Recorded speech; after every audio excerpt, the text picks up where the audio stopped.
Baxın, astral bədəndə mənim hisslərimdə, emosiyalarımda hər hansı bir nə haqqındasa düşündüklərimdir. Yəni mən artıq bunu kiməsə qarşı kinim var, kiməsə qarşı küdrətim var.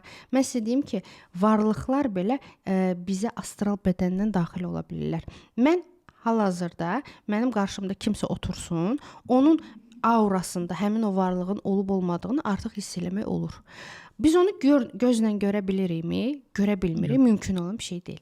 Amma astral bədəndə energetik olaraq o var və artıq öz caynağın belə deyim yapışdırıb və sənin həyatı enerjini başlayır səndən sovurmağa.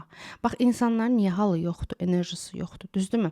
Biz bunları hər tərəfli izah eləyirik. Yəni bu sadəcə çakra deyil, sadəcə hər hansı bir travmanın nəticəsi deyil. Bu ümumi olaraq belə deyim, yəni hər tərəfdən insan şəfalanmalıdır ki, kainatla, yaradanla, Allahla, yer kürəsi ilə onun düzgün mübadiləsi yaransın.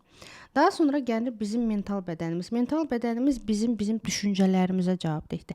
Mən nə düşünürəm? Mən məsəl üçün düşünürəm ki, mən çox uğursuzam. Məsəl üçün, mən artıq bu mental bədənimi zədələmişəm. Çünki bu mənim düşüncəm deyil. Bir insan bu düşüncə ilə nə qədər qabağa gedə bilər?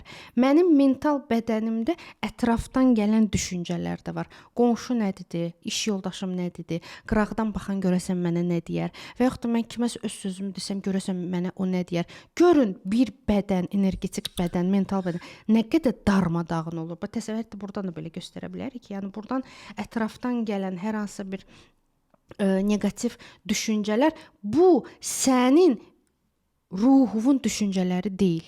Bu ətrafın düşüncələridir, yəni səni paramparça eləyir.